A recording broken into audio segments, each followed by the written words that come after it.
کا مادہ نہیں ہوگا تو آپ کام نہیں کر سکیں گے. اور اسی کا ایک دوسرا رخ ہے، جب آپ دعوت حق کے لیے کھڑے ہوں گے پہلا قدم کیا آتا ہے؟ استہزاء، تمسخر، مذاق اڑانا، جس کی میں مثال اب دینا چاہتا ہوں محمد الرسول اللہ صلی اللہ علیہ وسلم کی شخصیت سے. دیکھیے ہم کیا اور ہماری بساط کیا، ہم کیا مبلغ ہوں گے، کیا داعی ہوں گے، ہمارے اپنے دامن پر داغ ہوتے ہیں، لیکن یہ کہ محمد الرسول اللہ کے دامن پر کوئی داغ تھا؟ ان کو تو سارے مکے والے الصادق الامین کہتے تھے، نہایت محبوب شخصیت تھے. ان کے لیے تو جا صادق، جا الامین، یہ الفاظ سننے میں آتے تھے، آنکھوں کا تارا. لیکن جب آپ نے دعوت اب شروع کی، اب قرآن مجید میں دیکھیے کسی نے کہا مجنون ہو گئے، دماغ خراب ہو گیا، پاگل ہو گئے، اجی شاعر ہیں، کچھ شعر توڑ لیتے ہیں، ہم پر بہت جماتے ہیں. کسی نے کہا ساحر ہیں، کچھ جادو سیکھ لیا. یہاں تک کہ ایسے بدبخت بھی پیدا ہوئے، قرآن میں ہے ساحر کذاب، سحر کرنے والا جادوگر نہایت جھوٹا. یہ الفاظ کہے جا رہے ہیں کس کی شان میں؟ محمد الرسول اللہ صلی اللہ علیہ وسلم. قرآن میں نقل کیا گیا یا ایھا الذی نزل علیہ الذکر انک لمجنون. کبھی آپ نے اس کا ترجمہ سوچا؟ ہے وہ شخص، دیکھیے تصور کیجئے، حضور جا رہے ہیں، تشریف لے جا رہے ہیں، کسی دعوت میں ہے، تبلیغ میں، یا ویسے ہی تشریف لے جا رہے ہیں، اور کوئی ایک جم گھٹا ہے لوگوں کا، ادھر سے فقرہ آتا ہے، تیر کی طرح لگتا ہے دل میں جا کر محمد کے صلی اللہ علیہ وسلم. اے وہ شخص جس کا یہ خیال ہے کہ اس پر کوئی ذکر نازل ہو رہا ہے، ہمارے خیال میں تو تمہارا دماغ خراب ہو گیا. یا ایھا الذی نزل علیہ الذکر انک لمجنون، کہا کہ نہیں کہا؟ اور یہ نہ سمجھیے کہ حضور صلی اللہ علیہ وسلم کے قلب مبارک کو تکلیف نہیں ہوتی تھی. میں قرآن سے ثابت کروں گا، میں کہیں کوئی کہانیاں بیان نہیں کرنا چاہتا. قرآن نے کہا ہے وَلَقَدْ نَعْلَمُ أَنَّكَ يَضِيقُ صَدْرُكَ بِمَا يَقُولُونَ. اے نبی ہمیں خوب معلوم ہے صلی اللہ علیہ وسلم کہ جو کچھ یہ لوگ کہہ رہے ہیں اس سے آپ کا سینہ پھنچتا ہے، یہ جو گھٹن ہوتی ہے، صدمہ ہوتا ہے. انکا یضیق صدرک بما یقولون، ہمیں خوب معلوم ہے کہ جو کچھ یہ باتیں آپ کو سننی پڑ رہی ہیں، یہ کڑوی کسیلی باتیں، یہ جو فقرے چست ہو رہے ہیں، استہزاء ہو رہا ہے، تمسخر ہو رہا ہے. سورہ ہجر میں ہے، ایک جگہ کھڑے ہوئے لوگ قرآن کا مذاق اڑا رہے ہیں، بھائی فلاں آیت تم لے جانا، فلاں آیت میری ہوگی، اس کے ٹکڑے کر رہے ہیں، اس کے ٹکڑے حصے بکھرے کر کے قیمہ بنا کر ان آیات کا تمسخر اڑا رہے ہیں. ایک جگہ قرآن مجید میں مذکور ہے کہ فرشتوں کا مذاق اڑ رہا ہے.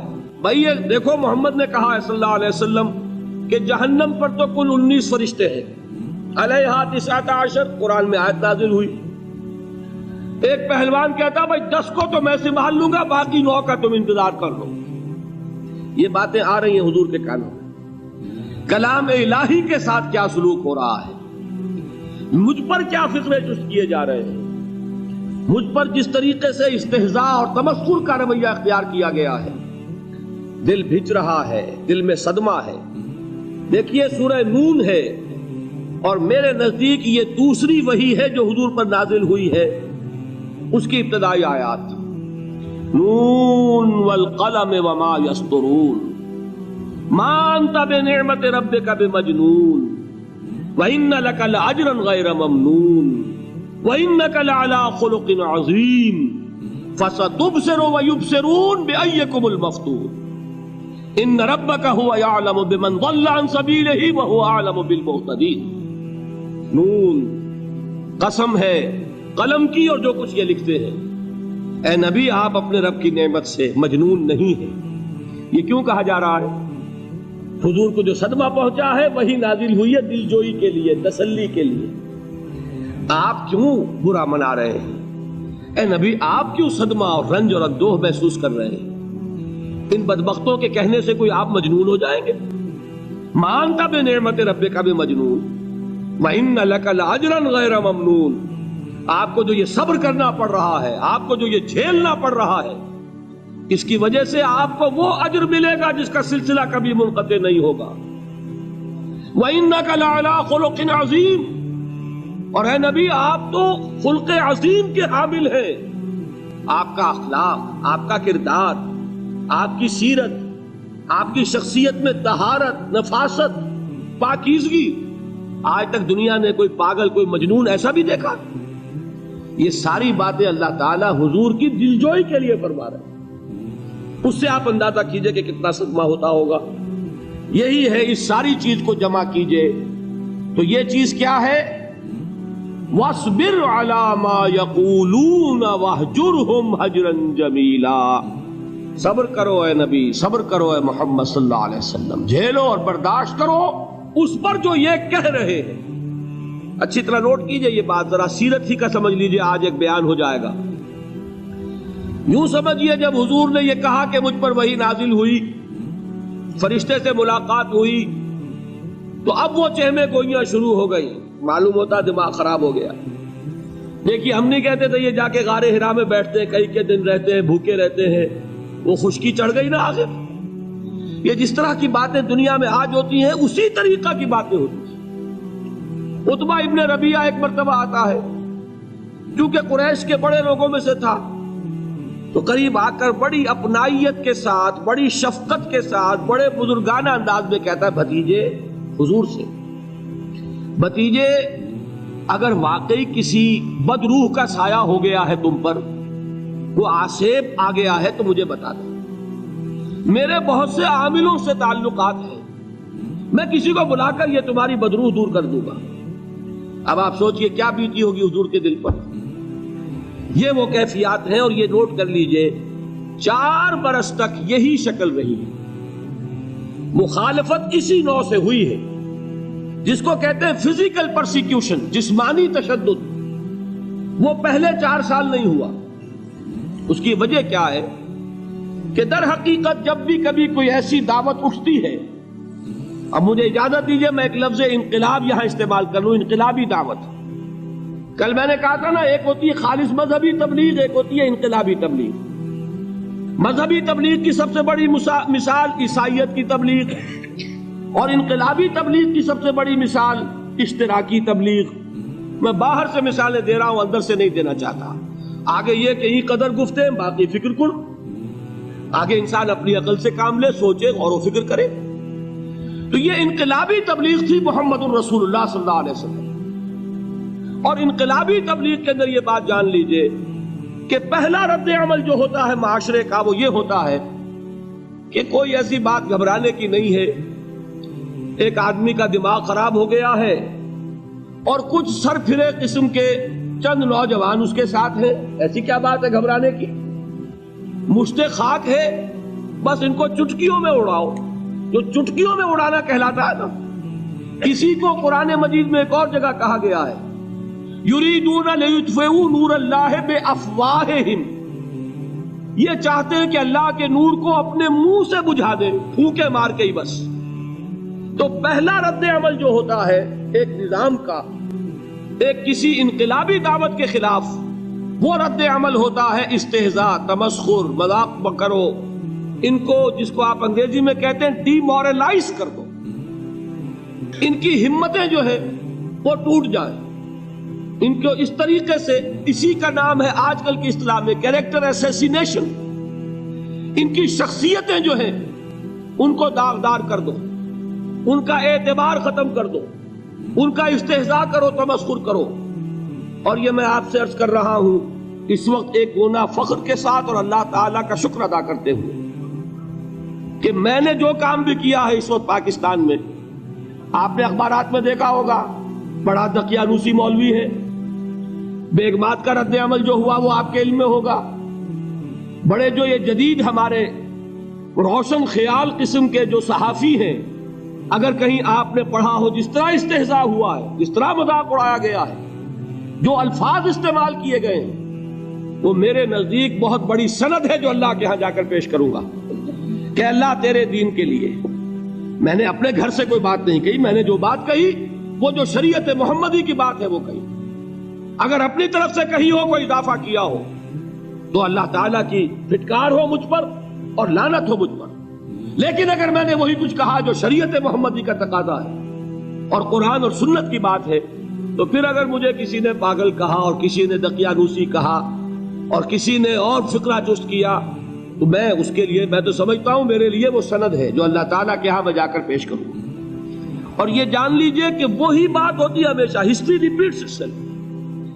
وہ بات کریں گے جو حضور نے کی تھی، وہی رد عمل سامنے آئے گا جو اس وقت آیا تھا. اس لیے کہ یہ تو جو انسانی مزاج ہے وہ نہیں بدلا، معاشرے کا انداز نہیں بدلا، وہ جو کام ہوگا اس کا رد عمل ابتدائی وہی ہوگا.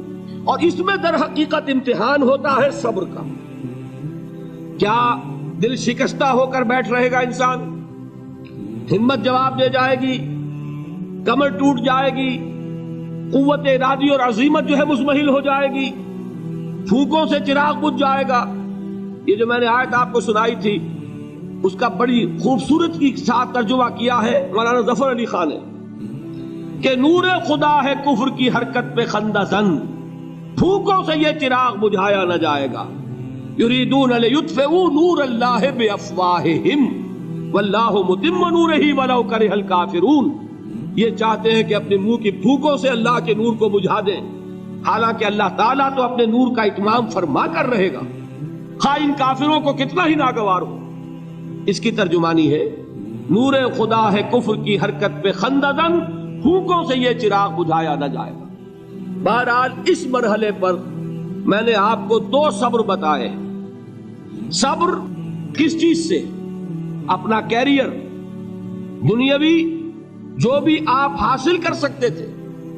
ذہین آدمی ذہانت لگائے گا تو دین کی دعوت دے گا ایٹ دی انٹلیکچوئل لیول. اور یہ بات جان لیجئے کہ یہ چیز دنیا میں کسی کمائی کا ذریعہ نہیں بن سکتی، اسے قربانی دینی پڑے گی کیریئر کی، اپنے مفادات کی، تب کام کر سکے گا. عام آدمی وقت لگائے گا، صلاحیتیں صرف کرے گا، اپنی وہی اس وقت سے اور توانائی سے پیسہ بنا سکتا تھا. آج کل تو آپ کو معلوم ہے کہ بڑی سادی ہو گئی ہے یہ حساب کتاب کی بات، بہت سادہ. ایک انسکلڈ لیبرر کا 1 گھنٹہ برابر ہے اتنے روپے کے، ایک سکلڈ لیبرر کا 1 گھنٹہ برابر ہے اتنے روپے کے. آپ تو ہر چیز کاؤنٹ کر سکتے ہیں، میئر کر سکتے ہیں. جو شخص 1 گھنٹہ لگا رہا ہے اس نے کچھ پیسہ خرچ کیا ہے نا، اسی وقت کو لگا کر وہ پیسہ بنا تھا، اسی ذہانت اور صلاحیت سے وہ کمائی کرتا. ادھر لگایا تو وہ جو کمی ہو رہی ہے اس کو برداشت کرنا، اس کو جھیلنا اور خوش دلی سے برداشت کرنا، یہ سمجھنا کہ در حقیقت یہ سب کچھ کیا ہے کہ اللہ تعالیٰ کے ہاں اس کا اجر و ثواب ملے گا.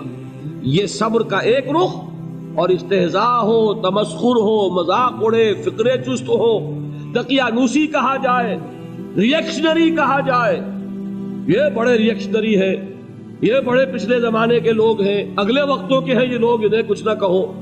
جو کہا جائے سنو. وَاصْبِرْ عَلَى مَا يَقُولُونَ وَاهْجُرْهُمْ هَجْرًا جَمِيلًا. اور صبر کیجئے محمد صلی اللہ علیہ وسلم. دیکھیے کوئی پہلو ایسا نہیں ہے جس میں ہمیں ہدایت قرآن مجید سے اور سیرت محمد صلی اللہ علیہ وسلم سے مل نہ جائے. اگر اللہ تعالیٰ مقام دعوت پر فائز ہونے کی توفیق عطا فرما دے تو جو مرحلے پیش آئیں گے وہ آپ کو نظر آ جائیں گے سیرت محمدی میں صلی اللہ علیہ وسلم. اور اس وقت حضور سے جو کہا گیا اس سے آپ کے دل پر بھی، اس کے زخمی جو آپ کا دل ہے، آپ کے احساسات ہیں، اس پر مرہم رکھا جائے گا. وَلَقَدْ نَعْلَمُ أَنَّكَ يَضِيقُ صَدْرُكَ بِمَا يَقُولُونَ. ہمیں خوب معلوم ہے کہ جو کچھ آج تمہیں سننا پڑ رہا ہے اس سے تمہارا سینہ بھجتا ہے، تمہیں رنج اور صدمہ ہوتا ہے، لیکن وَاصْبِرْ عَلَى مَا يَقُولُونَ، جو کچھ یہ کہہ رہے ہیں اس پر صبر کیجئے، اس کو جھیلیے اور برداشت.